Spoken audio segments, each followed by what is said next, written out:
जैसा कि हम जानते हैं, हिंदू धर्म में समय काल खंड को 4 भागों में बांटा गया है, जैसे सतयुग, त्रेता युग, द्वापर युग और कलयुग, जिसमें कलयुग को मानव जाति का सबसे शापित युग माना जाता है और वहीं कुछ अन्य लोग इसे अंतिम युग भी कहते हैं। लेकिन क्या आप जानते हैं, विष्णु पुराण में कलयुग को महर्षि व्यास जी ने सबसे सर्वश्रेष्ठ युग कहा है। परंतु उन्होंने ऐसा क्यों कहा है और उनके ऐसा कहने के पीछे क्या तर्क है, चलिए जानते हैं आज के इस वीडियो के माध्यम से। नमस्कार दोस्तों, मेरा नाम है विजय और आप सभी का हमारे YouTube चैनल पर एक बार फिर तहे दिल से स्वागत है। तो दोस्तों, अगर आप सच में भगवान श्री कृष्ण के भक्त हैं तो वीडियो को एक लाइक कर दीजिए एवं कमेंट में एक बार लिख दीजिए जय श्री कृष्ण। दोस्तों, विष्णु पुराण के अनुसार जब एक दिन महर्षि व्यास जी गंगा में स्नान कर रहे थे, तब कुछ ऋषि मुनिगण वहां पहुंचे और उन्होंने देखा महर्षि व्यास गंगा में स्नान कर रहे हैं। तो वह लोग वहीं गंगा किनारे वृक्ष के नीचे बैठ गए। फिर कुछ समय बाद जब महर्षि व्यास जी ध्यान लगाकर खड़े हुए तो कहने लगे, युगों में सबसे सर्वश्रेष्ठ युग कलयुग है।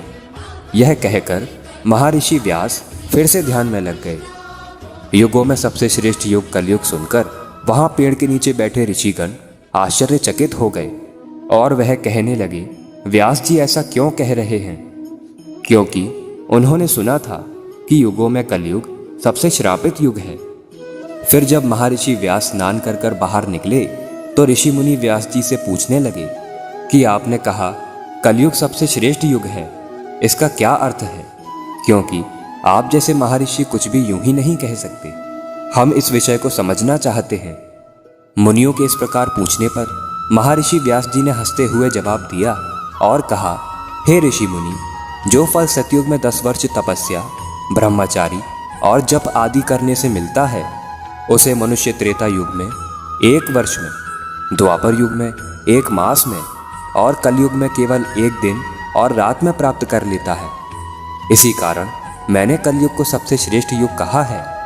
कलयुग में थोड़ी सी परेशानी से ही पुरुष को महारथ की प्राप्ति हो जाती है और इसलिए मैं कलयुग से अति संतुष्ट हूँ और इसे सभी युग में श्रेष्ठ मानता हूँ। इसलिए हे मुनिगण, मेरी यह सलाह है कि कलयुग में मनुष्य अपने जीवन को सरल और सुखी बनाने के लिए सदा श्री कृष्ण रूपी हरि राम का जप करे।